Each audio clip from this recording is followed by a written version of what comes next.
So let's begin with company accounts. Company accounts आपके पास हमने अभी जो हमारे पास मल्टीपल किस्म के बिजनेसेस की टाइप्स होती हैं, जिसमें पहली टाइप हमने जो A2 के अंदर देखी वो एक मैन्युफैक्चरिंग बिजनेस की थी। इसी तरीके से हमारे पास हमने सेकंड बिजनेस की टाइप देखी जो कि एक नॉन प्रॉफिट ऑर्गेनाइजेशन की थी। इसी तरीके से कुछ बिजनेसेस कुछ ऑर्गेनाइजेशंस अपने आप को जब रजिस्टर कराते हैं तो वो अपने आप को एज अ कंपनी रजिस्टर कराते हैं। And this is the most I would say common type of registration या इनकॉर्पोरेशन के मुझे अगर अपना बिजनेस रजिस्टर कराना होगा तो अगर तो मेरा प्रॉफिट मेकिंग बिजनेस है तो या तो मैं अपने आप को सिंगल अगर बंदा हूं तो सोल ट्रेडर रजिस्टर करा लूंगा। लेकिन अगर मेरा बिजनेस का साइज थोड़ा सा बड़ा है और मैं थोड़ी सी फ्लेक्सिबिलिटी चाह रहा हूं तो मैं अपने बिजनेस को एज अ कंपनी रजिस्टर कराऊंगा। Company are of broadly two types. पहली होती है private limited company. Private limited company यह है कि उसकी जो ओनरशिप होगी वो मेरे ही फ्रेंड्स एंड फैमिली के अंदर जो है वो डिस्ट्रीब्यूट होगी। So let's say if I am running up a company, उसकी 50% ओनरशिप मेरी है, 30% मेरे भाई की है, 20% मेरे अब्बू की है, तो ये एक प्राइवेट लिमिटेड कंपनी कहलाएगी। जबकि ऑन दी अदर हैंड जो आप बड़ी बड़ी कंपनीज के जो नाम सुनते हो, जिसमें पाकिस्तान की अगर केस में बात करें तो जो बड़े बड़े बैंक्स हैं, let's say Meezan bank, HBL, fertiliser company है, फौजी फर्टिलाइजर वगैरह, सीमेंट कंपनीज हैं, लकी सीमेंट, तो ये जो बड़े बड़े नाम होते हैं ना, या इवन अगर आप ग्लोबली बात करो तो आप जो बड़ी बड़ी कंपनीज के नाम सुनते हो, एप्पल हो गया, टेस्ला हो गया, गूगल हो गया, ये सारी कंपनीज पब्लिक लिमिटेड कंपनीज है। और पब्लिक लिमिटेड कंपनीज के अंदर जो सबसे पहली डिस्टिंक्शन होती है वो इनकी ओनरशिप में होती है कि पब्लिक लिमिटेड कंपनीज के जो ओनर्स होते हैं वो बहुत ज्यादा डाइवर्सिफाइड, और उनका जो पूल होता है, यानी कि जो नंबर ऑफ इन्वेस्टर्स या number of owners in a public limited company जो होते हैं वो कंपैरेटिवली बहुत ज्यादा होते हैं। इस वक्त अगर आप जाके खोल के देखो कि भाई गूगल के कितने ओनर्स हैं, तो there are multiple owners of Google. एक दो पांच 10 100 200 की बात नहीं कर रहे हैं, हम टॉकिंग अबाउट थाउजेंड, उनके थाउजेंड ऑफ ओनर्स हैं। क्यों सर? पब्लिक लिमिटेड कंपनी के इतने ज्यादा ओनर्स क्यों हैं? और अगर इतने ज्यादा ओनर्स हैं तो सर फिर प्रॉफिटेबिलिटी तो बहुत ज्यादा डिस्ट्रीब्यूट हो जाती होगी। तो फायदा इतने ज्यादा ओनर्स होने का। देखो, जब एक कंपनी एक पब्लिक लिमिटेड कंपनी बनती है और अपने आप को, जो पब्लिक लिमिटेड कंपनी होती है, वो स्टॉक एक्सचेंज में रजिस्टर कराती है जहां पे उसके शेयर्स ट्रेड होते हैं। अभी हम यहाँ पे देखेंगे कि शेयर्स क्या होता है, लेकिन आपको ब्रॉडली डेफिनेशन दे दूं। शेयर एक तरीके का समझ ले पीस ऑफ डॉक्यूमेंट है, या एक तरीके का समझ ले कि एक लीगली बाइंडिंग डॉक्यूमेंट है। अगर आपके पास एक कंपनी का एक शेयर है तो इसका मतलब यह है कि आप उस कंपनी के सर्टेन परसेंटेज के ओनर हो। तो लेट से अगर मैं एक सिंप्लिसिटी से बात करूं कि एक कंपनी के टोटल 100 शेयर्स हैं और उसमें से 10 शेयर्स मैंने स्टॉक एक्सचेंज पे जाके खरीद लिए हैं, तो मैं उस कंपनी के 10% ओनरशिप का क्या हूं? मालिक कंसीडर किया जाऊंगा। एंड ऑब्वियसली सी बात है, जो पब्लिक लिस्टेड कंपनीज होती हैं उनके सिर्फ 100 शेयर्स नहीं होते, उनके जो शेयर्स भी होते हैं वो मिलियंस के अंदर होते हैं। और फिर उसका जो फ्रैक्शन मेरे पास अगर एक छोटा सा पड़ा हुआ है तो मैं एक बहुत छोटी परसेंटेज का स्टिल उस कंपनी का ओनर ही कंसीडर किया जाऊंगा।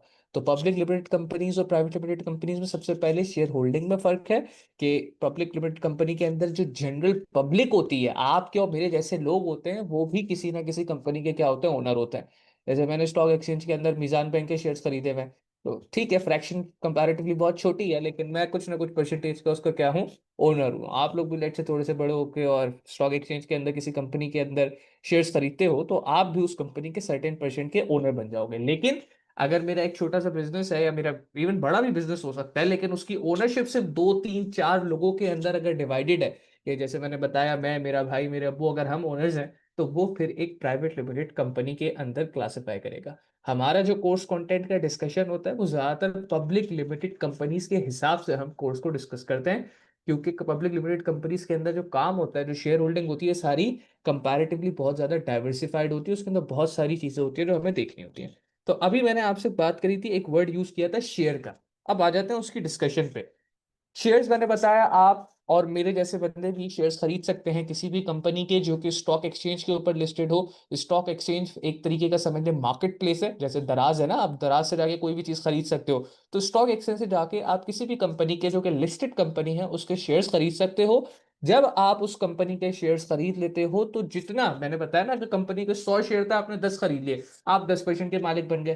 कंपनी के 1000 शेयर थे, आपने लेट से 10 खरीदे, तो अब आप सिर्फ 1% के मालिक बने। तो जितने भी कंपनी के टोटल शेयर्स अवेलेबल हैं उसमें से जितनी क्वांटिटी आप खरीदते हो, आप उतने फ्रैक्शन के, या ये कह लो कि आप उतनी परसेंटेज के उस कंपनी के क्या बन जाते हो, मालिक बन जाते हो। अच्छा, मालिक बनने का, अब क्योंकि आपने जब शेयर खरीदा, समझिएगा बात को, तो शेयर होल्डर जो है ना, वो उसको हम कहते हैं कि they are the real owner of the business. क्योंकि ये जो शेयर होल्डर होता है, मैंने आपको बताया कि शेयर क्या है भाई, शेयर एक किस्म का समझ लें ये लीगली बाइंडिंग डॉक्यूमेंट है एक। अब तो खैर शेयर जो है वो दुनिया बहुत एडवांस हो गई है, तो आप किसी कंपनी का शेयर खरीदो भी तो आपको फिजिकल फॉर्म में नहीं मिलता, इट्स ऑल इलेक्ट्रॉनिक नाउ। वो सारा का सारा इलेक्ट्रॉनिकली ही आपके नाम पे शेयर ट्रांसफर हो जाता है। लेकिन थोड़े से पुराने वक्तों में चले जाए तो हम कहते थे कि शेयर एक डॉक्यूमेंट है, उस डॉक्यूमेंट के ऊपर कंपनी का नाम होगा। तो लेट से पाकिस्तान की एक बहुत बड़ी कंपनी है जो फर्टिलाइजर्स बनाती है, फौजी फर्टिलाइजर कंपनी, ठीक है, उस कंपनी का नाम होगा। उस कंपनी के नाम के साथ साथ एक कुछ वैल्यू डिनोमिनेटेड होगी, लेट से मैं लिख देता हूं यहाँ पे 100 रुपए। जो शेयर के फेस के ऊपर, ये देखो ये एक शेयर का डॉक्यूमेंट है, और ये शेयर का एक तरीके से जो सामने मुझे हिस्सा दिख रहा है ये शेयर का फेस है। जो शेयर के फेस के ऊपर वैल्यू रिटर्न होती है उसको मैं कहता हूं फेस वैल्यू। 100 रुपीज क्या हो गई, उस शेयर की फेस वैल्यू हो गई, ठीक है। कंपनी का नाम, कंपनी के शेयर की फेस वैल्यू लिखी हुई है। ये आपने शेयर जाके कंपनी से क्या कर लिया, खरीद लिया।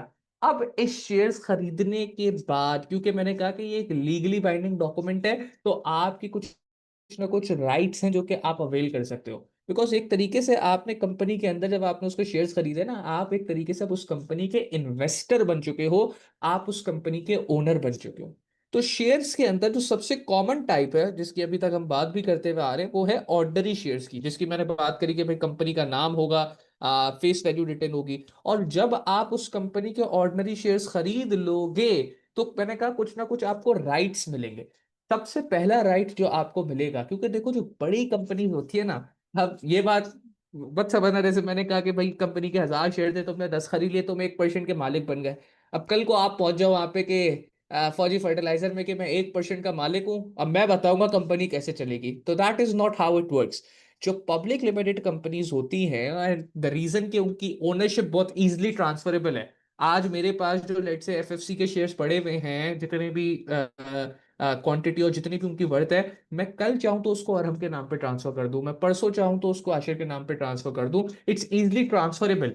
लेकिन ओनरशिप के ट्रांसफर होने के साथ साथ ये मतलब नहीं है कि आज मैं ओनर हूं तो मैं एफएफसी को जाके चलाऊंगा, कल को अरहम ओनर है तो वो जाके चलाएगा, परसों को आशिर है तो वो जाके चलाएगा, ऐसा नहीं है।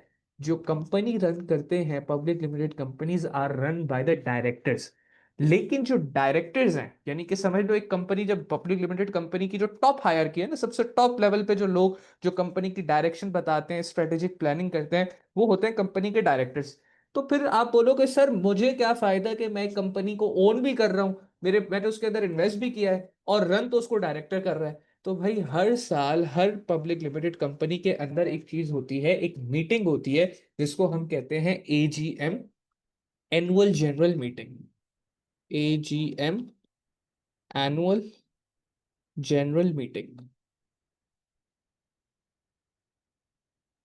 इस एजीएम के अंदर जाके छोटा हो या बड़ा, हर शेयर होल्डर जाके अपना क्या करता है, वोट कास्ट करता है। और ये जो वोटिंग होती है, जाहिर सी बात है ये कोई वजीर आजम चुनने की तो वोटिंग नहीं होती, ये कंपनी के डायरेक्टर्स को इलेक्ट करने की, क्या वर्ड यूज किया, ELECT, इलेक्ट करने के लिए एक तरीके की क्या होती है, वोटिंग होती है।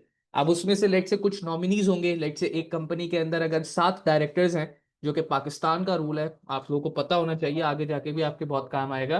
कोई भी पब्लिक लिमिटेड कंपनी अगर पाकिस्तान में आप बनाना चाह रहे हो ना, आपकी मिनिमम रिक्वायरमेंट कितनी है, 7 डायरेक्टर्स होने चाहिए। तो अब लेट से एक बड़ी कंपनी, मिनिमम 7 है, ज्यादा फिर 7 से प्लस भी हो सकते हैं। अब एक बड़ी कंपनी है, उसकी एनुअल जनरल मीटिंग है, तो अब उन 7, लेट से अगर कंपनी के 7 डायरेक्टर्स थे, तो उन 7 डायरेक्टर्स में से जो 7 डायरेक्टर्स की पोजीशंस हैं, उस पर मल्टीपल नॉमिनेशन होंगी। हो सकता है भाई मिस्टर एक्स ने भी चाह रहे हो डायरेक्टर बनना, मिस्टर वाई भी चाह रहे हो, मिस्टर जी भी चाह रहे हो। तो अब मैं एक शेयर होल्डर हूँ, आशिर एक शेयर होल्डर है, दानिया एक शेयर होल्डर है, अरम एक शेयर होल्डर है, अब्दुल्ला एक शेयर होल्डर है। हम सारे शेयर होल्डर्स जाके बैठेंगे और फिर वोटिंग होगी, ठीक है ना।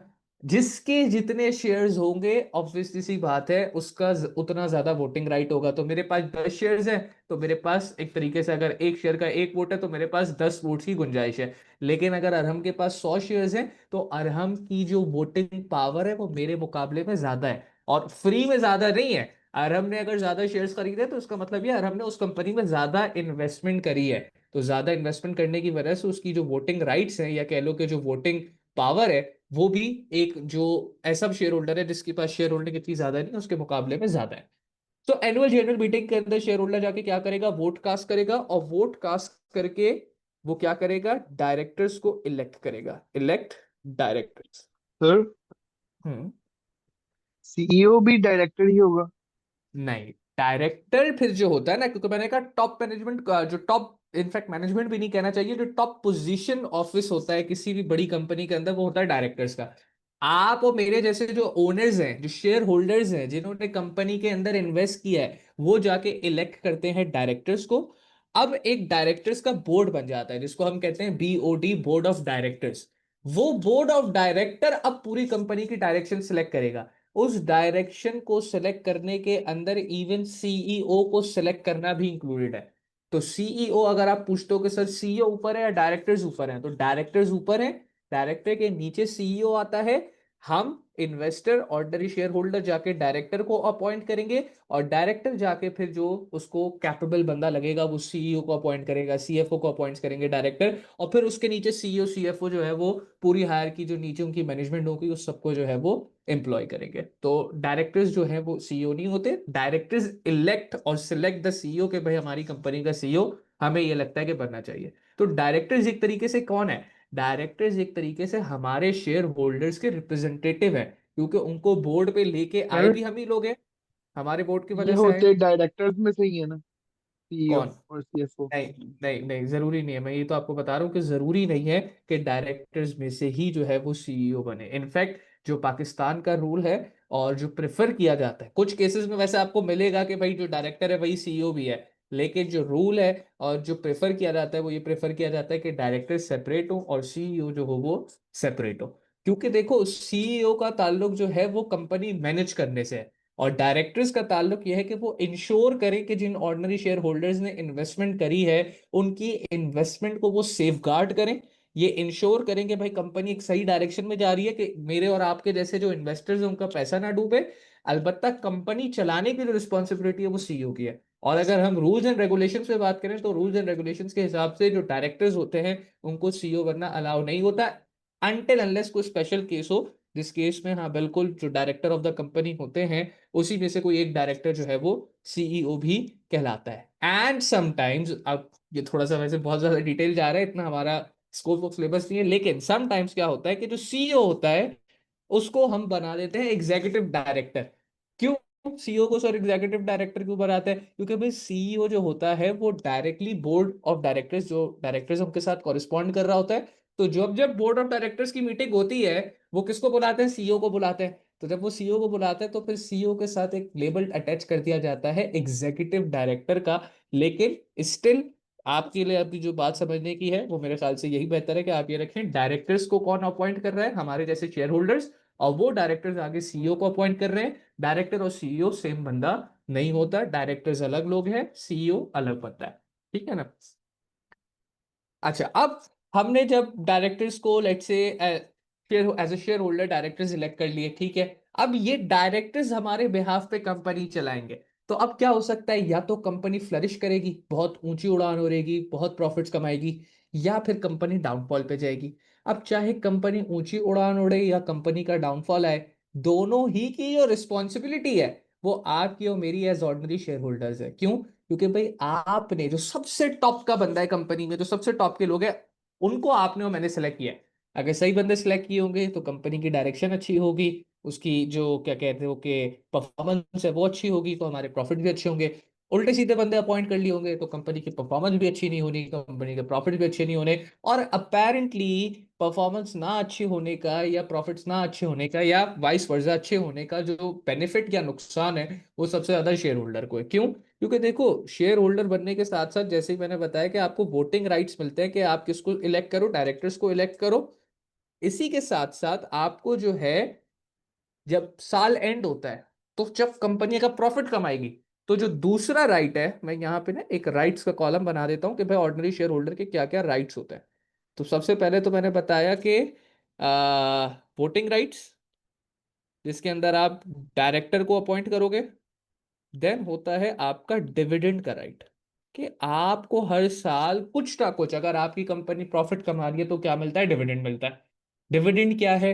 डिविडेंड एक तरीके से पोर्शन ऑफ प्रॉफिट है, कि भाई एक बहुत बड़ी कंपनी है, उसने जो भी प्रॉफिट कमाया, अब क्योंकि उसके मल्टीपल शेयर होल्डर है, आशिर भी शेयर होल्डर है, जैसे मैंने बात बताई, तो हम सारे उसके लेट से कंपनी के शेयर होल्डर्स हैं। तो अब कंपनी हर शेयर होल्डर की जितनी भी ओनरशिप है, यानी कि अगर मेरे शेयर ज्यादा है आपके कम है, तो भाई प्रॉफिट के अंदर भी मेरा हिस्सा ज्यादा है आपका हिस्सा कम है। क्यों? ऑब्वियस सी बात है, मेरी इन्वेस्टमेंट ज्यादा थी आपकी इन्वेस्टमेंट कम थी। लेकिन यहाँ पे समझने की बात क्या है कि ऑर्डिनरी शेयर होल्डर को क्या मिल रहा है? ऑर्डिनरी शेयर होल्डर को डिविडेंड मिल रहा है, which is a portion, which is a portion of profit. कि अगर एक कंपनी ने 1 करोड़ के प्रॉफिट कमाए हैं, तो अब वो 1 करोड़ के प्रॉफिट के अंदर हो सकता है कुछ हिस्सा अपने शेयर होल्डर को in the form of dividend दे। अच्छा, लाजमी नहीं होता, ये बात याद रखिएगा, this is again very important, मैं बल्कि इसके आगे लिख देता हूँ, वेरिंग डिविडेंड्स। जो ऑर्डिनरी शेयर होल्डर होता है, उसको जो डिविडेंड मिलते हैं वो वेरिंग मिलते हैं। किसी साल ज्यादा मिलेंगे, किसी साल कम मिलेंगे, किसी साल हो सकता है मिले ही नहीं। क्योंकि आप रियल ओनर हो भाई, अगर आपका एक बिजनेस चल रहा है तो आपको पता है कि आपको बिजनेस मुनाफा होता है तो आपको पैसे कमाते हो, मुनाफा नहीं होता आपको पैसे नहीं मिलते। तो अगर आप एक बिजनेस के ऑर्डिनरी शेयर होल्डर हो, एक पब्लिक लिमिटेड कंपनी के, तो मुनाफा होगा तो वो आपको पोर्शन ऑफ प्रॉफिट यानी डिविडेंड देंगे। मुनाफा कम होगा, कम डिविडेंड देंगे। मुनाफा नहीं होगा तो वो डिविडेंड ही नहीं देंगे। ठीक है ना? और कभी कभार ये भी हो सकता है कि आपका मुनाफा तो हो रहा हो, लेकिन कंपनी फिर भी डिविडेंड ना दे रही हो। ऐसा कब होता है सर? कि भाई हमारी कंपनी में इन्वेस्ट किया हुआ है, मुनाफा भी हो रहा है उस कंपनी को, लेकिन वो डिविडेंड नहीं दे रही। वो तब होता है, जैसे आप और मैं भी अगर एक बिजनेस चलाते हैं और हमें मुनाफा हो रहा है, लेकिन हम कहते हैं कि यार हमें इस बिजनेस को एक्सपेंड करना है, हम इस बिजनेस से पैसे नहीं निकालेंगे, तो इवन वो जो प्रॉफिट होता है हम क्या करते रहते हैं, री इन्वेस्ट करते रहते हैं। तो जो कंपनीज मुनाफे में होते हुए भी डिविडेंड ना दे, तो वो ज्यादातर अपने प्रॉफिट्स को क्या कर रही होती है, री इन्वेस्ट कर रही होती है, जिसका अल्टीमेटली फायदा आपको और मुझे एज ऑर्डिनरी शेयर होल्डर ही होगा। क्यों सर? हमें क्यों होगा उसका फायदा री इन्वेस्टमेंट का? हमें तो प्रॉफिट मिलना चाहिए, बैंक में डिविडेंड आएगा वो फायदा है, री इन्वेस्टमेंट में तो हमारा फायदा नहीं है। नहीं, री इन्वेस्टमेंट में भी हमारा फायदा है। ये कंपनी जैसे जैसे ग्रो करेगी, तो फिर जाहिर सी बात है आप और मैं ही तो उसके ओनर है ना। मैं यहाँ पे इनफैक्ट लिख भी देता हूँ, जो ऑर्डिनरी शेयर होल्डर्स हैं वो कौन है, वो उसके रियल ओनर्स माने जाते हैं। ठीक है ना? तो रियल ओनर को तो फायदा सर, होगा, किस तरीके से फायदा होगा? जी बोलिए। रियल ओनर्स के पास कितनी परसेंट शेयर होना जरूरी है? वो बेटा वेरिएबल है, किसी के पास 1% भी हो सकती है, 0.5% भी हो सकती है, जीरो लेकिन पॉइंट फिर वन वो तो परसेंट प्रेफरेंस में नहीं चला जाएगा, नहीं प्रेफरेंस नहीं नहीं शेयर होल्डर। नहीं नहीं नहीं, वो ऑर्डिनरी शेयर होल्डर ही। अगर आपने ऑर्डिनरी शेयर्स खरीदे हैं तो आप ऑर्डिनरी शेयर होल्डर ही हो और आप रियल ओनर हो। अब अगर एक कंपनी के उसकी 10 लाख प्राइस शेयर, ज्यादा होती है सर, किसकी? ऑर्डिनरी शेयर की, या ये इसमें से? कंपनी के ऊपर डिपेंड करता है, क्योंकि देखो मैंने बताया ना, जब आप शेयर इशू करते हो तो शेयर के ऊपर एक फेस वैल्यू होती है। तो आपके, अब ये कंपनी के ऊपर है कि उन्होंने ऑर्डिनरी शेयर होल्डर की और प्रेफरेंस शेयर होल्डर की फेस वैल्यू क्या रखी है, और उसके हिसाब से उसकी वैल्यू डिटरमाइन होती है। प्रेफरेंस शेयर होल्डर जो होता है वो एक तरीके से रियल ओनर नहीं होता, उसको हम कहते हैं कि एक तरीके से उसने कंपनी को उधार दिया हुआ है। ठीक है ना? उसने कंपनी खरीदी नहीं है। प्रेफरेंस शेयर होल्डर जो होता है उसको रियल ओनर में हम नहीं कहते, अभी मैं प्रेफरेंस शेयर होल्डर पे ही आने वाला हूँ।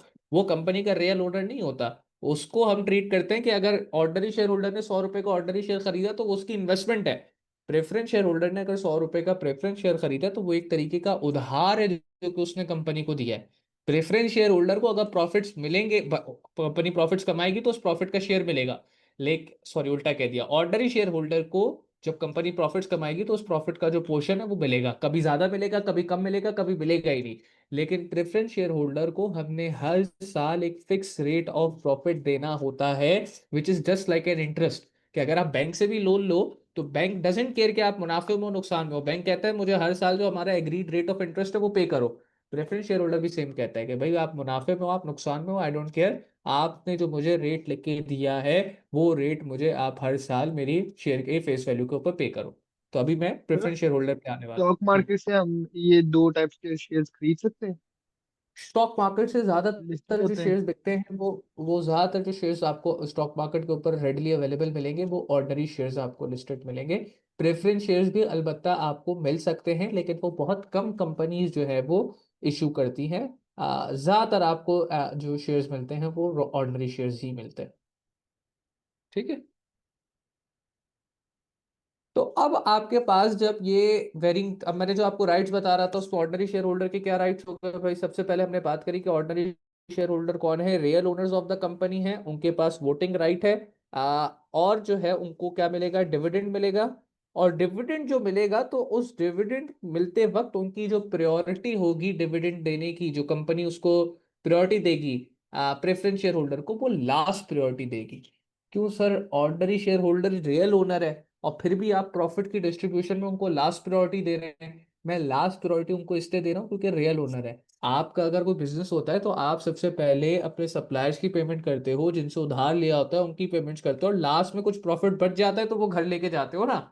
इसी तरीके से पब्लिक लिमिटेड कंपनी के अंदर अगर आपका कुछ प्रॉफिट हुआ है तो कंपनी सबसे पहले जो बाकी लोगों की पेमेंट्स है, वो बाकी लोगों के अंदर कौन लोग आते हैं उस पर भी अब बात करते हैं, लेकिन जितनी भी पेमेंट्स है कंपनी पहले उनको क्लियर करेगी और लास्ट में जो मुनाफा बच जाएगा उससे वो ऑर्डिनरी शेयर होल्डर को पेमेंट करेगी ऑफ द डिविडेंड। तो यहाँ पे जो बात लिखी हुई है मैं हाईलाइट भी कर देता हूँ। Ordinary shareholders are given the last priority in case of dividends as well as in case of insolvency। insolvency से क्या मुराद है, क्या मतलब है? insolvency is a word used for bankruptcy। तो अगर एक कंपनी बैंकरप्ट हो गई, जिसको हम कहते हैं दिवालिया निकल गया, यानी कंपनी सड़क पे आ गई, तो अब कंपनी सड़क पे भी जब आ जाती है तब भी वो जो मरा हुआ हाथी भी होता है ना, वो भी कहते हैं 1.25 लाख का होता है, क्योंकि वो स्टिल एक जाइंट होता है ना। तो इवन एक पब्लिक लिमिटेड कंपनी अगर सड़क पे भी आ गई है तो वो सड़क पे आने के बाद भी इसका मतलब नहीं है जीरो वैल्यू पे हो गई है। उसके बहुत सारे एसेट्स हैं, उसके पास बिल्डिंग्स थी, उसके पास मोटर व्हीकल्स थी, बहुत सारे एसेट्स थे। अब वो उसके एसेट सेल ऑफ होंगे, और जो जो लोग जिन्होंने कंपनी को पैसे दिए हुए तो उनकी पेमेंट्स होंगी क्लियर। तो इस टाइम पे भी अगर कंपनी बैंकरप्ट हो जाती है और अब लोगों को पेमेंट लगती है, तो सबसे लास्ट प्रायोरिटी अगेन किसकी है? ऑर्डिनरी शेयर होल्डर की है। क्यों? क्योंकि ordinary share holder real owner था, सारा का सारा जो रिस्क होता है वो ऑर्डिनरी शेयर होल्डर का होता है। तो that is why even in case of bankruptcy जो लास्ट पेमेंट प्रायोरिटी होगी वो किसकी होगी? लास्ट पेमेंट प्रायोरिटी हम जो देंगे वो ऑर्डिनरी शेयर होल्डर को देंगे। तो सर ऑर्डिनरी शेयर होल्डर से पहले कौन लोग होंगे जिनको प्रायोरिटी दी जाएगी? तो उसमें यहाँ पे देखे मैंने एक प्रायोरिटी लिस्ट भी सिर्फ आपको समझाने के लिए दी हुई है कि भाई ठीक है, ऑर्डिनरी शेयर होल्डर की लास्ट प्रायोरिटी है तो ऑर्डिनरी शेयर होल्डर से पहले किसकी प्रायोरिटी है? तो सबसे पहले प्रायोरिटी होती है जिन लोगों ने आपको उधार दिया है। और उधार भी कौन सा? शॉर्ट टर्म पे उधार दिया था, जिसमें आपके जो ट्रेड पेबल्स यानी क्रेडिटर्स, जो सप्लायर थे जिन्होंने आपको क्रेडिट पे माल सप्लाई किया था, आपका अगर कोई बैंक ओवरड्राफ्ट था वो, आपके कुछ अक्रूवल्स थे जिनसे आपने सर्विस ले ली थी, पैसे नहीं दिए थे, वो आ जाते हैं। फिर आपका आता है लॉन्ग टर्म डेट्स, और लॉन्ग टर्म डेट्स पे भी आप उनको पैसे देते हो जो सिक्योर्ड लॉन्ग टर्म डेट होता है। सिक्योर्ड लॉन्ग टर्म डेट से मुराद है कि अगर तो आपने उस डेट के बदले में कुछ कोलेटरल रखवाया हुआ, यानी कोई सिक्योरिटी की चीज रखवाई हुई थी, तो आप कहते हो कि सबसे पहले मैं वो वाला डेट जाके पे करूंगा। क्यों? क्योंकि अगर आप वो डेट पे करोगे तो आपका जो कोलेटरल होगा ना, जिस चीज को आपने एज अ सिक्योरिटी उनके पास बैंक के पास रखवाया हुआ था, वो फ्री हो जाएगा। अब आप उसको बेच के भी कुछ पैसे फर्दर कंपनी के अंदर लेके आ सकते हो। तो सबसे पहले जो पेमेंट प्रायोरिटी होगी वो शॉर्ट टर्म डेट की, फिर सिक्योर्ड लॉन्ग टर्म डेट की, फिर अनसिक्योर्ड लॉन्ग टर्म डेट की। अनसिक्योर्ड लॉन्ग टर्म डेट क्या होता है कि आपने उधार लिया था लेकिन उस उधार के बदले में आपने कुछ सिक्योरिटी नहीं रखवाई थी। ठीक है ना, पाकिस्तान में तो इस तरीके का उधार लेना इम्पॉसिबल है। पाकिस्तान के अंदर अगर आपको उधार लेना है बैंक से तो आपको सिक्योर्ड यानी कुछ ना कुछ उनको सिक्योरिटी, जिसको हम कोलेटरल भी कहते हैं, वो देना पड़ता है। देन हमारे पास आ जाता है प्रेफरेंस शेयर कैपिटल के भाई। और अब जो सबसे इंपॉर्टेंट बात आपके लिए समझने की है वो क्या है कि ऑर्डिनरी शेयर होल्डर की जो डिविडेंड के टाइम पे पेमेंट प्रायोरिटी थी, या इवन बैंक्रप्सी के टाइम पे जो उनकी पेमेंट प्रायोरिटी है, वो प्रेफरेंस शेयर कैपिटल से नीचे है। तो व्हेन वी से कि उनकी लास्ट प्रायोरिटी है, इसका मतलब ये है कि उनकी प्रायोरिटी का जो नंबर है वो प्रेफरेंस शेयर कैपिटल की प्रायोरिटी से भी नीचे है। तो इवन जब मैं डिविडेंड डिस्ट्रीब्यूट करूंगा, मैं प्रेफरेंस शेयर होल्डर को पहले डिविडेंड दूंगा, ऑर्डिनरी शेयर होल्डर को अगर उसके बाद कुछ बच जाएगा तब डिविडेंड दूंगा। बैंक्रप्सी हुई है तो उस वक्त जब एसेट्स बेच के जो पैसे आ रहे हैं, मैं सबसे पहले प्रेफरेंस शेयर कैपिटल को, सबसे पहले तो नहीं, एटलीस्ट ऑर्डिनरी शेयर कैपिटल से पहले प्रेफरेंस शेयर कैपिटल को उसका हिस्सा पे ऑफ करूंगा, और उसके बाद अगर पैसे बच जाएंगे तो ऑर्डिनरी शेयर कैपिटल को पे ऑफ करूंगा। अब आप पूछ सकते हो सर ऐसा क्यों है, ऑर्डिनरी शेयर कैपिटल को इतना क्यों लीस्ट प्रायोरिटी मिल रही है? क्योंकि मैंने भाई बताया ना, बिजनेस आपका है, आपके पास वोटिंग राइट था एनुअल जनरल मीटिंग में जाकर डायरेक्टर सेलेक्ट करने का।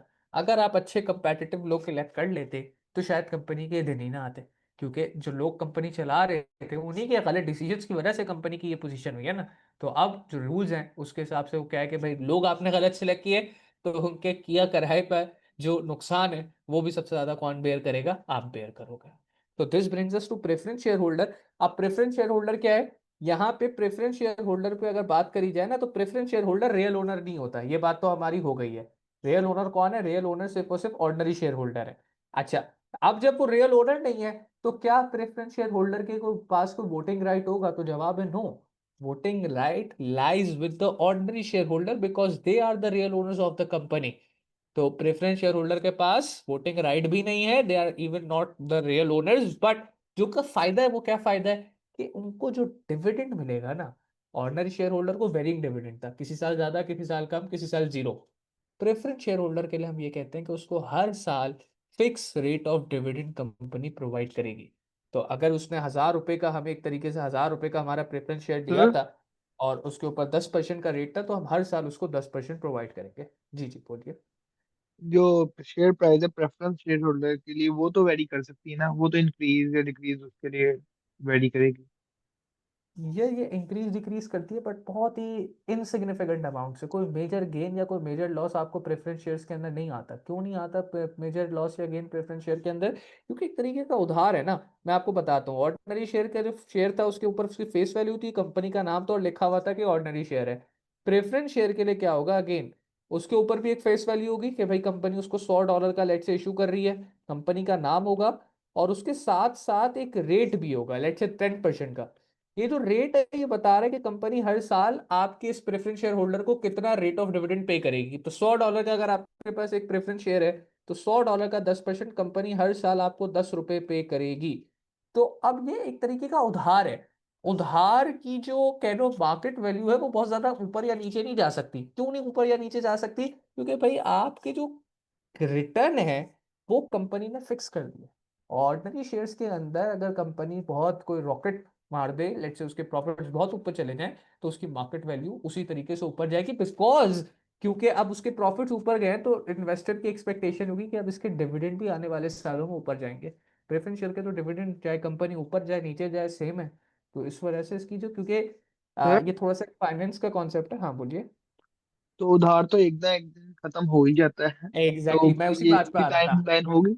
हाँ, मैं इसी बात पे आ रहा था कि प्रेफरेंस शेयर के आगे कंपनी का नाम, उसकी फेस वैल्यू, उसका रेट, और फिर उसी के साथ साथ उसकी मेच्योरिटी, कि भाई इतने सालों में जो प्रेफरेंस शेयर होल्डर है जिसने हमें पैसे दिए हैं, 5 साल बाद वो आए ये प्रेफरेंस शेयर लेके कंपनी में प्रेफरेंस शेयर जमा कराए, और जो पैसे उसने हमें दिए हैं वो पैसे हमसे वापसी लेके जाए। तो बिल्कुल प्रेफरेंस शेयर्स की मेच्योरिटी होती है जिस टाइम के बाद उनको हमें रीपे करना पड़ता है, जिसको हम मेच्योरिटी टाइम पीरियड कहते हैं। जबकि ऑर्डिनरी शेयर होल्डर्स की जो इक्विटी होती है उसकी कोई मेच्योरिटी नहीं होती। जब तक मेरे पास शेयर है मुझे उसके बदले में डिविडेंड मिलता रहेगा टिल लाइफ टाइम, जब तक कंपनी या तो बंद ना हो जाए। लेकिन कंपनी अगर पाँच बंद नहीं साल होगी बाद तो सर खत्म हो जाएगा हमारे पास जो बिल प्रेफरेंस है, बिल्कुल बस 5 साल वापस बाद निकल हो आपके, जाएगा। बिल्कुल जो अगर आपने खरीदा था, लेट से आप थे खरीदने वाले प्रेफरेंस शेयर को, तो आप 5 साल बाद आओगे, मुझे प्रेफरेंस शेयर दोगे, मैं कंपनी हूँ, मैं आपको आपके $100 वापसी कर दूंगा। लेकिन जब तक वो प्रेफरेंस शेयर आपके पास था, हर साल मेरी लाइबिलिटी है, हर साल मेरे वो है एक तरीके से समझ लो ऑब्लिगेशन है कि मैं आपको उसके ऊपर 10% का रेट, जो इंटरेस्ट बन रहा है जिसको हम रेट ऑफ डिविडेंड भी कह लेते हैं, वो आपको प्रोवाइड करूंगा। यानी आपके $100 के ऊपर 10%, $10 या $10 मैं आपको हर साल अगले 5 सालों तक प्रोवाइड करूंगा। और 5 साल बाद आप आके मुझे अपना प्रेफरेंस शेयर वापसी दोगे, और मैं आपको आपके $100 वापसी दे दूंगा। ठीक तो है सर ना? अगर रिन्यू करवाना हो तो उसमें तो रेट्स चेंज हो जाएंगे रिन्यू ना 5 साल बाद? रिन्यू बिल्कुल। तो फिर 5 साल बाद हो सकता है कंपनी दोबारा से कुछ प्रेफरेंस शेयर इशू कर रही हो, तो उसमें जो वो रेट दे रही हो वो डिफरेंट दे रही होगी, तो फिर वो आपको रिन्यू तो उसको नहीं कहेंगे। फिर वो ये होगा कि अब जो नए शेयर्स जो कंपनी इशू कर रही है प्रेफरेंस शेयर्स, आप वो जाके खरीद दो, तो उस वक्त का जो रेट वो ऑफर कर रहे होंगे आपको वो रेट मिलेगा। रिन्यू नहीं होगा। ठीक है ना? नया मिल जाएगा, रिन्यू नहीं होगा। सही है। तो ये हो गया आपके जनाब प्रेफरेंस शेयर्स। अच्छा, प्रेफरेंस शेयर्स के अंदर जो आज तुम कहते हैं कि टाइप्स हैं, तो ये टाइप्स अभी हमारे लिए इंपॉर्टेंट नहीं है, क्योंकि एएस वाले के सिलेबस में भी नहीं था, तो ये A2 के अंदर भी हमारे पास टेस्ट नहीं होती। जो अभी तुमने और हम बात करी है ना, वो ये वाली जो अभी हमने बात की है, रिडीमेबल एंड नॉन रिडीमेबल। तो जो प्रेफरेंस शेयर्स होते हैं नॉर्मली हमारे पास, वो ये जिनका मेच्योरिटी का एक टाइम पीरियड होता है, तो उसको हम कहते हैं कि दे आर रिडीमेबल। यानी कि एक टाइम बाद जब मेच्योरिटी पीरियड खत्म हो जाएगा या मैच्योरिटी पीरियड अचीव हो जाएगा तो हम उस प्रेफरेंस शेयर को ले जाके कैश आउट करा सकते हैं। हम उस कंपनी को उसका प्रेफरेंस शेयर देंगे और उसके बदले में उससे कैश वसूल कर लेंगे। तो अभी तक ये जो आप जो अभी दो चीजें आपने पढ़ी है ना, ordinary share capital and preference share capital, इसको हम कहते हैं they are two elements of equity. अगर कंपनी को पैसे रेज करने हैं तो या तो कंपनी ऑर्डिनरी शेयर इशू करके पैसे रेज कर सकती है या कंपनी प्रेफरेंस शेयर इशू करके पैसे रेज कर सकती है। ये दो ऑप्शंस अभी तक हमने समझ लिए कि कंपनी के पास पैसे रेज करने के दो ऑप्शन है, either do ordinary share issue और डू प्रेफरेंस शेयर इशू। और दोनों के अंदर जो राइट्स एंड ऑब्लिगेशन के, अगर आप प्रेफरेंस शेयर होल्डर हो या ऑर्डिनरी शेयर होल्डर हो तो क्या फायदा है क्या नुकसान है वो हमने देख लिया कि भाई ऑर्डिनरी शेयर होल्डर के डिविडेंड जो है वो वेरिंग है, प्रेफरेंस शेयर होल्डर का डिविडेंड फिक्स्ड है। ऑर्डिनरी शेयर होल्डर की जो पेमेंट की प्रायोरिटी ऑफ डिविडेंड वो प्रेफरेंस शेयर होल्डर के मुकाबले में नीचे है और प्रेफरेंस शेयर होल्डर की प्रायोरिटी ऑर्डिनरी शेयर होल्डर के मुकाबले में ऊपर है। Preference share holder real owner नहीं है, उसके पास कोई वोटिंग राइट्स नहीं है, जबकि ordinary share holder real owner है और उसके पास वोटिंग राइट्स है। तो कभी कभार ये आपके पास थ्योरी के अंदर भी सवाल आ सकता है कि भाई ऑर्डिनरी शेयर और प्रेफरेंस शेयर में क्या डिफरेंस है। तो अभी अभी अभी मैंने आपको तीन डिफरेंसेस बता दिए जो कि आप लिख सकते हैं।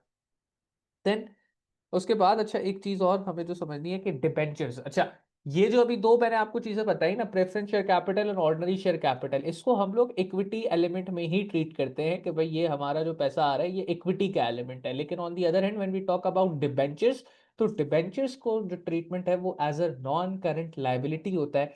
लेकिन जब बैंक को जब कंपनी को उधार लेना है ना, जब उसको अपनी उधार की डेट बेस बढ़ानी है, तो डेट बेस बढ़ाने के लिए या उधार पे पैसे लेने के लिए उसके बाद एक ऑप्शन तो है कि बैंक के पास चली जाए। दूसरा ऑप्शन जो कंपनीज के पास होता है उसको हम कहते हैं डिबेंचर्स का। अच्छा, तो इसका इंग्लिश नाम डिबेंचर्स है, लेकिन इसके उर्दू के नाम भी हैं जो पाकिस्तान में शायद आप लोगों ने सुने हो। जैसे कि आपने टीएफसी का एक नाम इस्तेमाल होता है, टर्म फाइनेंस सर्टिफिकेट, और पाकिस्तान इन्वेस्टमेंट बोर्ड, ये गवर्नमेंट इशू करती है। तो ये it's not like a corporate thing but it's more like a government thing. तो इसका इंग्लिश नाम डिबेंचर है।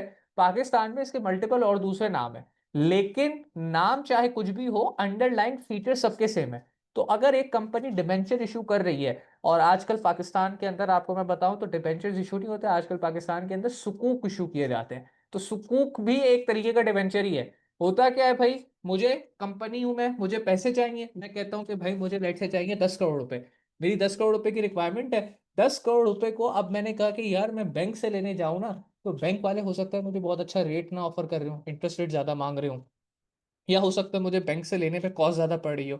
वैसे नॉर्मली बैंक से लेने पे कॉस्ट कम होती है, तो जो मेजर मसला होता है वही होता है कि बैंक का रेट कभी कभार ज्यादा होता है। तो मैं कहता हूँ कि यार क्यों ना मैं जनरल पब्लिक को से उधार ले लूं। अब जनरल पब्लिक से हर कंपनी उधार नहीं ले सकती, सिर्फ पब्लिक लिमिटेड कंपनी, इनफैक्ट जो लिस्टेड स्टॉक एक्सचेंज के ऊपर जो कि सारे रूल्स एंड रेगुलेशंस फॉलो कर रही हो, सिर्फ वो उधार ले सकती है जनरल पब्लिक से। तो मैं कहता हूँ कि यार मैं जनरल पब्लिक को ही डिबेंचर इशू कर देता हूँ। डिबेंचर भी is a type of certificate, उसके just like preference share holder, आपने प्रेफरेंस अभी पढ़ा ना, प्रेफरेंस शेयर कैपिटल, कि भाई उसका भी एक मेच्योरिटी होगा, कंपनी का नाम होगा, उसकी भी एक वैल्यू रिटर्न होगी कि कितने वैल्यू का ये डिबेंचर है जो कि मैं इशू कर रहा हूँ, एक रेट होगा। हर साल मुझे उस डिबेंचर होल्डर को वो fix rate of return provide करना होगा, अनटिल अनलेस की मेच्योरिटी टाइम पीरियड ना आ जाए। और जब मेच्योरिटी टाइम पीरियड आ जाएगा तो वो डिबेंचर होल्डर जो है वो अपना डिबेंचर लाके मुझे सबमिट कराएगा, और मैं उसको जो भी पैसे मैंने उससे इनिशियली उधार पे लिए थे वो उसको क्या कर दूंगा, वापसी कर दूंगा।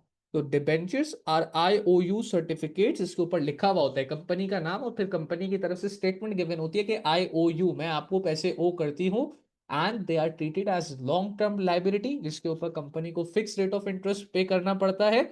जैसे ही मेच्योरिटी अचीव हो जाती है डिबेंचर होल्डर लाके डिबेंचर मुझे सबमिट कराएगा, और मैं जो हूँ वो उसको उसके बदले के पैसे पे कर दूंगा। तो that sir is what we debentures जी। इसमें डिफरेंस क्या है ज्यादा प्रेफरेंस में और कोई इसमें? कोई कोई कोई कोई डिफरेंस नहीं है, फीचर्स के अंदर कोई डिफरेंस नहीं है। So if it has been asked from you कि भाई मैं प्रेफरेंस शेयर कैपिटल करूं या डिबेंचर्स इशू करूं, तो there is no as such difference in both of them. दोनों के अंदर फिक्स रेट ऑफ रिटर्न है, दोनों के अंदर मेच्योरिटी पे पैसे वापसी करने हैं, दोनों ही को जो है वो आप एक तरीके से नॉन ये करंट लाइबिलिटी। सिनोनिम है उसका? सॉरी, सिनोनिम है उसका प्रेफरेंस का? सिनोनिम तो नहीं कहेंगे, दो अलग अलग बेसिकली यार। जो मैं अभी तुम्हें अगर मैं नाम बताऊं ना कि कंपनीज कितने तरीके से पैसे रेज करती है, तो वो सबके अंदर फीचर्स सेम है, नाम अलग अलग होते हैं। अब इस्लामिक में करना है तो सुकूक कर लो, इंग्लिश में करना है तो TFC कर लो, नाम अलग अलग होते हैं और जो है ना फीचर सबके सेम रहते हैं। तो यहाँ पे ये समझ लो फीचर सेम, नाम अलग अलग है। और कोई फर्क नहीं है। ठीक है, फीचर्स सबके सेम है, पीएफ प्रेफरेंस शेयर कैपिटल का भी और आपका डिबेंचर्स का भी। सर देन अब हम प्रेफरेंस शेयर की रिपीट करेंगे, क्या ट्रीटमेंट है? क्या ट्रीटमेंट से मुराद? मतलब कि fix rate of dividend dividend है और उसे नॉन करंट लाइबिलिटी ट्रीट कर। फिक्स नहीं, उसको हम जो है अगर तो देखो वो रिडीमेबल है, अब वही वाली बात आ जाती है, नॉर्मली जो हमारे पास प्रेफरेंस शेयर कैपिटल गिवन होते हैं वो हाँ, एक redeemable. Acting as a debenture होता है और एक कैपिटल में ऐड होता है। बिल्कुल, अगर तो वो रिडीमेबल है, चलो मैं यहाँ पे उसको जवाब, ये अब आपके सिलेबस से सेक्शन से निकल चुका है लेकिन मैं जवाब दे देता हूँ, और हम आप भी सुन लिएगा।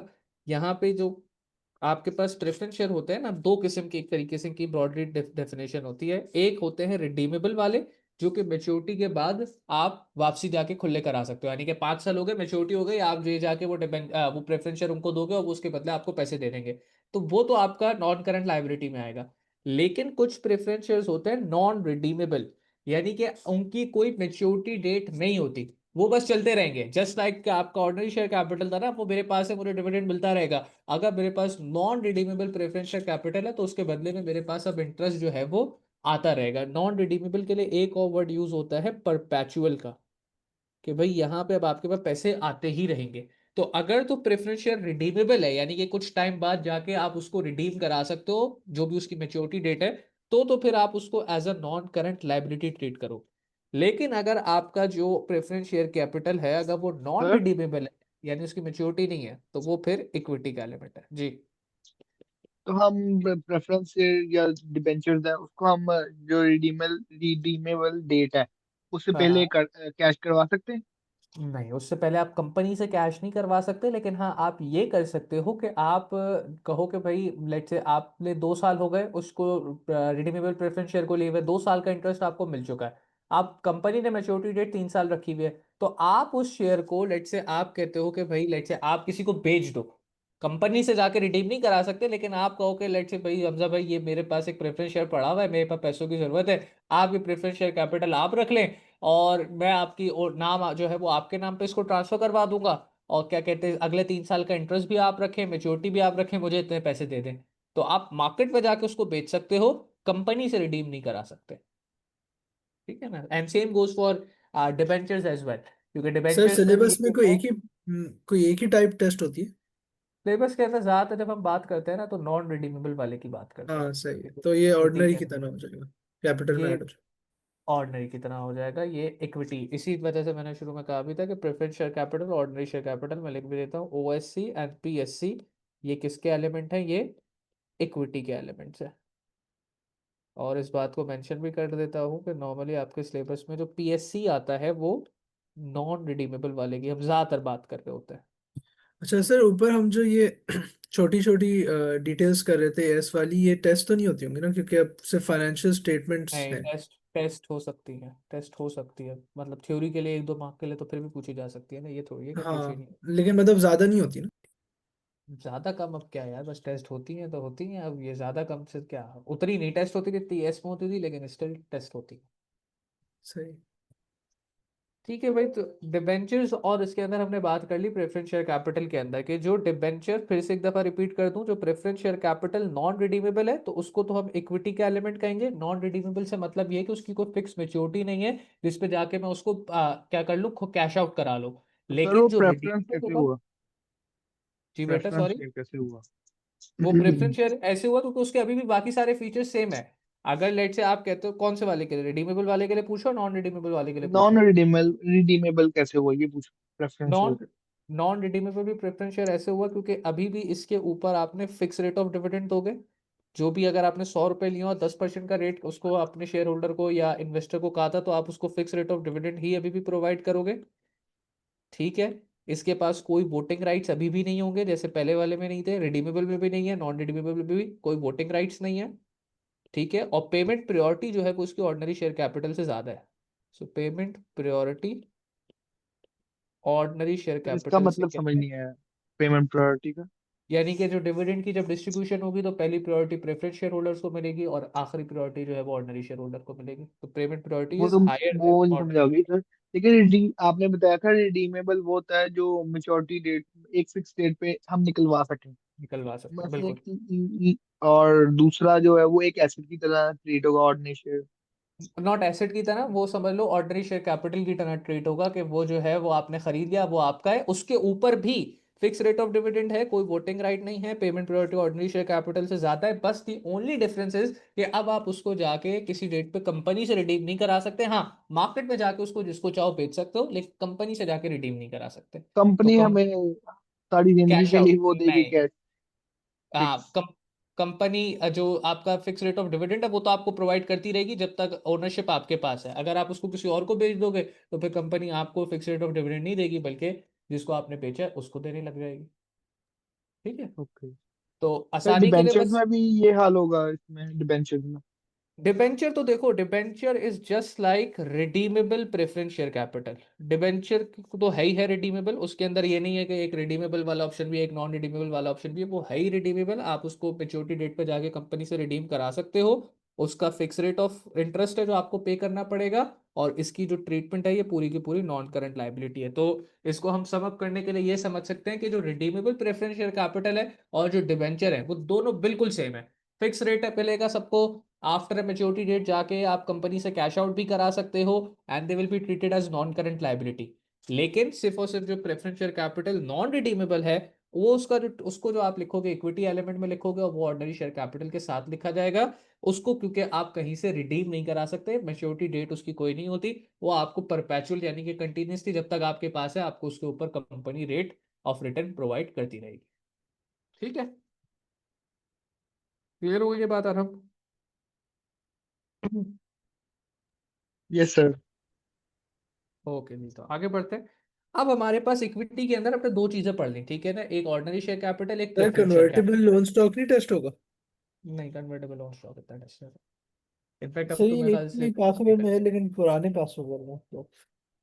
तो अब निकल गया ना सिलेबस, आपका सिलेबस 2-3 अच्छा साल सर, पहले अपडेट हुआ। ठीक। अच्छा, रिजर्व्स के अंदर अब आपके पास जो है ना ब्रॉडली दो किस्म की रिजर्व्स आती हैं, एक रेवेन्यू रिजर्व आती है, दूसरी आपकी कैपिटल रिजर्व आती है। रेवेन्यू रिजर्व्स बेसिकली, रिजर्व क्या है, रिजर्व का मतलब होता है कि भाई कुछ ऐसा पैसा जो कंपनी ने अलग से करके रख दिया है, अलग से करके रख दिया है कि भाई हम उसको फ्यूचर में किसी पर्पस के लिए इस्तेमाल करेंगे। तो उसमें जो सबसे पहली रेवेन्यू रिजर्व है वो हम कहते हैं कि जो कंपनी की जो ट्रेडिंग एक्टिविटी है, यानी कि डे टू डे जो कंपनी प्रॉफिट्स कमा रही है, अगर कंपनी ने उससे कुछ पैसे निकाल के अलग किए तो they are called revenue reserve. तो ये इनकी डेफिनेशन आपको आनी चाहिए। Revenue reserves are the amount set aside by the company from the trading activities of the business, that is from the profits for the future prospects of the company, कि भाई future में उसको कहीं ना कहीं क्या करेंगे, इस्तेमाल करेंगे। रेवेन्यू रिजर्व्स आपके पास तीन किस्म की होती है। First one is called general reserve. अच्छा, तीनों रिजर्व के अंदर अब अगेन देखो, काम सेम हो रहा है, प्रॉफिट्स में से पैसे निकाल के अलग कर रहा हूं, लेकिन स्टिल उनको तीन डिफरेंट कैटेगरीज के अंदर हमने क्लासिफाई किया हुआ है। तो सबसे पहले हमारी आ जाती है जनरल रिजर्व। उसके अंदर हम कहते हैं कि हमने प्रॉफिट्स में से पैसे निकाल के अलग किए हैं जस्ट फॉर द पर्पस कि अगर फ्यूचर में कोई प्रॉब्लम आ जाती है तो जनरल रिजर्व में कुछ पैसे पड़े हुए होंगे जिससे मैं उस प्रॉब्लम को फेस कर लूंगा। Second is called asset replacement reserve. यहाँ पे भी प्रॉफिट से पैसे निकाल के अलग किए हैं, लेकिन इस रिजर्व का पर्पस ये होता है कि फ्यूचर के अंदर अगर मुझे कोई बड़ी कॉस्टली मशीनरी या इक्विपमेंट अगर रिप्लेस करने की जरूरत पड़ गई क्योंकि वो पुराना हो गया है, तो मैं एसेट रिप्लेसमेंट रिजर्व में से पैसे निकाल के उस एसेट को रिप्लेस कर लूंगा। And third one is your retained profit. Retained profit बहुत सिंपल है, नाम से ही पता चल रहा है कि जो प्रॉफिट रिटेन हो गया, बच गया। तो जितना भी प्रॉफिट, लेट्स से एक कंपनी ने कमाए 1 लाख रुपए, उसने, आपको मैं एग्जांपल दूं, 20,000 निकाल के जनरल रिजर्व में डाल दिए, 20,000 निकाल के एसेट रिप्लेसमेंट रिजर्व में डाल दिए, तो अभी भी 60,000 तो बचे ना उस कंपनी के पास। और लेट्स अज्यूम कि वो 60,000 में से कंपनी कोई डिविडेंड वगैरह कुछ नहीं दे रही, तो वो जितना भी बचा हुआ प्रॉफिट है वो सारा का सारा रीटेन प्रॉफिट्स के अंदर ही, या जिसको हम रीटेन अर्निंग्स भी कहते हैं, उसके अंदर क्या हो जाएगा, एड अप हो जाएगा। तो रीटेन प्रॉफिट का बैलेंस हर साल, अगर आपके प्रॉफिट्स बढ़ रहे हैं और आप कुछ ना कुछ प्रॉफिट्स का हिस्सा बचा रहे हो, रिटेन कर रहे हो, बिजनेस के अंदर रख रहे हो, तो रिटेन प्रॉफिट्स आपके क्या होते रहेंगे, बढ़ते रहेंगे।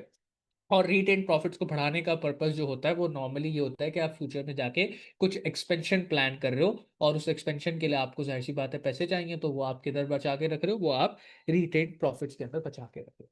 तो ये तो हो गई तीन किस्म की रेवेन्यू रिजर्व्स। तो अब जो हमारा, अगर अब नेक्स्ट क्लास में सबसे, चूंकि हमारी कल ही क्लास है, मैं सबसे पूछूंगा कि मुझे बताओ इक्विटी स्ट्रक्चर के अंदर कितने एलिमेंट है।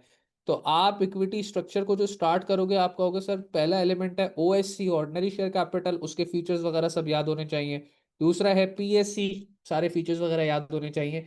देन है आपके पास तीन किस्म की रेवेन्यू रिजर्व, जिसमें पहला आपकी आ जाएगी जनरल रिजर्व, सेकंड आपकी आ जाएगी एसेट रिप्लेसमेंट रिजर्व, और लास्ट में आपके पास आ जाएगी रिप्लेसमेंट रिजर्व, और लास्ट में आपके पास आ जाएगी रिटेन प्रॉफिट्स। तो ये सारे आपको अभी 5 एलिमेंट्स ऑफ इक्विटी हो गए। अगर आप देखो OSC, PSC, general reserve, asset replacement reserve और लास्ट में रिटेन प्रॉफिट्स, ये हो गए आपके 5 एलिमेंट्स ऑफ इक्विटी। उसके बाद जो लास्ट 2 एलिमेंट्स ऑफ इक्विटी हैं, दे आर बेसिकली और कैपिटल रिजर्व। कैपिटल रिजर्व के अंदर ये बेसिकली, रेवेन्यू रिजर्व के लिए मैंने क्या कहा, पैसा जो कि मैं रिजर्व पे तो रख रहा ये जो बाकी ये जो दो आपने कट हूँ। किए भी नहीं है? नहीं है ना यार, तुम ऐसे सवाल क्यों तो पूछ रहे हो, बेवकूफ? तो फिर तुम्हें नहीं नई पता? चीज नहीं, क्या है मतलब? नहीं है ना नई चीज, बताया नहीं है तुम्हें, कोई नई चीज तो नहीं फिर है। हम सवाल करते हैं डायरेक्ट इसके। होशियारी नहीं करो, पढ़ा रहा हूँ, चुपचाप पढ़ लो। ड्रामेबाजी नहीं किया करो मेरे साथ, सवाल कर लेते हैं, कर लो जाके सवाल। अभी पढ़ाना बाकी बच्चे भी तो है ना, उनको भी तो पढ़ाना है, उनको नहीं समझाऊँ, उनको सीधा सवाल पे ले आऊँ। उनको अगर, उनको तुम्हारे जितना नहीं आता हो तो फिर पीछे नहीं रह जाएंगे वो लोग। अच्छा जी, आपके पास कैपिटल रिजर्व्स के अंदर फिर दो रिजर्व्स आती हैं। कैपिटल रिजर्व्स आपकी, मैंने रेवेन्यू रिजर्व्स के लिए क्या कहा था, revenue reserves are created from the trading activities of the business, जबकि कैपिटल रिजर्व्स आपकी जो है वो कहाँ से क्रिएट करी जा रही है, वो आपकी क्रिएट करी जाती है from the non trading activities of the business. अब non trading activities of the business कौन सी है आपकी? देखिए, आपने जब शेयर इशू किया था, ऑर्डिनरी शेयर कैपिटल डाला था, या आपने रीवैल्यूएशन रिजर्व जब, अच्छा रीवैल्यूएशन पे आते हैं अभी। सबसे पहले जब आपने ऑर्डिनरी शेयर कैपिटल इशू किया था, ऑर्डिनरी शेयर कैपिटल के लिए मैंने आपको एक बात बताई थी कि भाई शेयर की रिटर्न होती है एक फेस वैल्यू, ठीक है ना, जो शेयर के फेस पे रिटर्न है, और एक होती है ऑर्डिनरी शेयर कैपिटल की इशू प्राइस, के आप कितने के ऊपर उस शेयर को इशू कर रहे हो। जो दोनों का डिफरेंस होता है, लेट से अगर मेरी जो इशू प्राइस है अगर वो 10 रुपए है, मैं यहाँ लिख भी देता हूँ कि इशू प्राइस अगर लेट से मेरी 10 रुपए है, और जो फेस वैल्यू थी अगर वो 5 रुपए थी, तो 10 - 5, ये जो डिफरेंस आया है इशू प्राइस और फेस वैल्यू का, दैट इज शेयर प्रीमियम। ये आपका क्या है, ये आपका शेयर प्रीमियम है। ये भी एक किस्म की आपकी रिजर्व है, but this is a type of capital reserve. Capital reserve का क्या मतलब है कि ये बिजनेस के प्रॉफिट से नहीं निकाली गई है। देखिए, ये जो आपने अगर शेयर इशू किया और शेयर इशू करते वक्त आपने प्रीमियम पे शेयर इशू कर दिया और थोड़े से ज्यादा पैसे उससे जनरेट कर लिए, तो ये आपके बिजनेस का प्रॉफिट नहीं है। ये आपके बिजनेस की ट्रेडिंग एक्टिविटीज से अमाउंट कलेक्ट या जनरेट नहीं हुई है। ये आपकी एक नॉन ट्रेडिंग एक्टिविटी के आपने शेयर इशू किया, उससे आपने कुछ ज्यादा पैसे कमा लिए, तो उसको रिप्रेजेंट कर रही है, which is going to be called your capital reserve, जिसका नाम है share premium. So share premium is the difference between issue price and the face value of a share, कि आपने इशू कितने का किया शेयर और उसकी फेस वैल्यू क्या थी, और दोनों का जो डिफरेंस है, that is your share premium. और उसके बाद जो नेक्स्ट आपकी कैपिटल रिजर्व है, that is your revaluation reserve. जो दो रिजर्व, ये जो दो मैंने काटी है, this is not part of your syllabus. Revaluation reserve कब क्रिएट होती है कि आपके पास कोई एसेट पड़ा हुआ है, लेट से मैंने कोई एक बिल्डिंग करी थी, ऑफिस की बिल्डिंग 2 करोड़ रुपए की, और वो कुछ टाइम में उसकी वैल्यू एप्रिशिएट हो गई, वो 2 करोड़ से 5 करोड़ रुपए पे चली गई। तो नॉन करेंट एसेट की वैल्यू के अंदर अगर कुछ इंक्रीज आ रहा है, लेट से वो 2 करोड़ की चीज 3 करोड़ या 4 करोड़ की हो गई है, तो उसके अंदर जितना भी अपवर्ड स्केल है या अपवर्ड साइजिंग उसकी जितनी भी हुई है, तो 2 करोड़ से लेट से 4 करोड़ पे चली गई है, तो that increase from the net book value of non current asset up to its current market value या करंट वैल्यूएशन, उसको हम कहते हैं कि ये किसका पार्ट है, ये आपके रीवैल्यूएशन रिजर्व का पार्ट है, क्योंकि आपके एसेट की वैल्यू बढ़ गई, जिसकी वजह से ये एक रिजर्व क्रिएट होगी। अब again, this is still a non trading activity, कोई प्रॉफिट से पैसे को अलग नहीं किया जा रहा। तो जो आपकी रेवेन्यू रिजर्व थी, जिसके अंदर general reserve, asset replacement reserve और रिटेन अर्निंग था, उसके अंदर आपके पास पैसे प्रॉफिट।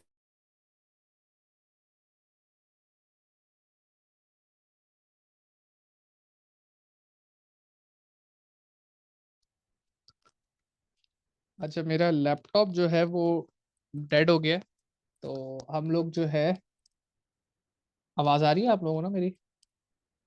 जी सर। हाँ, तो हम लोग जो बात कर रहे थे, बात अपनी कंप्लीट कर लेते हैं।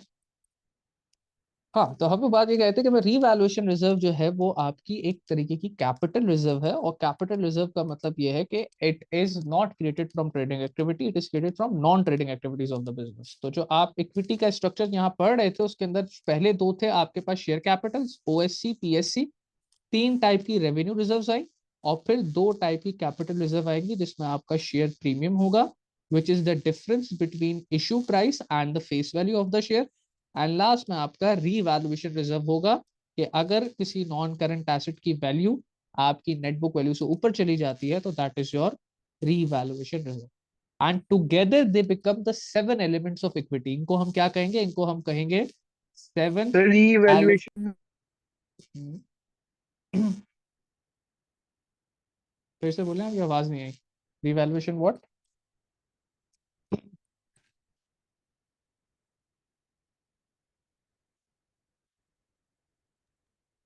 सर मैंने पूछा था रीवैल्यूएशन में क्या करना था। रीवैल्यूएशन में देखें, अभी आपने पीछे नॉन करंट एसेट्स के बारे में पढ़ा था और आपको पता है कि नॉन करंट एसेट्स की नेट बुक वैल्यू होती है which is cost minus accumulated depreciation. तो अगर एक किसी नॉन करंट एसेट की वैल्यू उसकी नेट बुक वैल्यू से ऊपर चली जाए, यानी मैंने कहा ना, मैंने बिल्डिंग ली, उसकी नेट बुक वैल्यू लेट से 2 करोड़ रुपए थी और वो आज पता चलता है कि भाई कुछ साल बाद, क्योंकि ज्यादातर एसेट्स जो बिल्डिंग वगैरह टाइप के होते हैं उनकी वैल्यू अप्रिशिएट करती है, तो आपको 2 करोड़ से बढ़ के 4 करोड़ की हो गई है। तो ये जो अपवर्ड इंक्रीज आया है उस एसेट की वैल्यू के अंदर, ये बेसिकली किसका पार्ट बनेगा? ये अब आपका जो इंक्रीज है ये आपका रीवैल्यूएशन रिजर्व का पार्ट बनेगा। And it is also an element of equity. तो ये जो 7 एलिमेंट्स ऑफ इक्विटी हैं ये आपकी जुबानी, आपके फिंगर टिप्स के ऊपर होने चाहिए along with their features and definition. तो आज की क्लास के अंदर हमने जो 7 एलिमेंट्स ऑफ इक्विटी वाला पार्ट था कि भाई इक्विटी के कितने एलिमेंट्स हैं विद देयर डेफिनेशन को देख लिए। एंड इंशाल्लाह फिर जो नेक्स्ट क्लास होगी उसके अंदर हम यहीं से कैरी ऑन करेंगे। सर इसके नोट्स ग्रुप में है। जी बेटा, इसके नोट्स ग्रुप में है।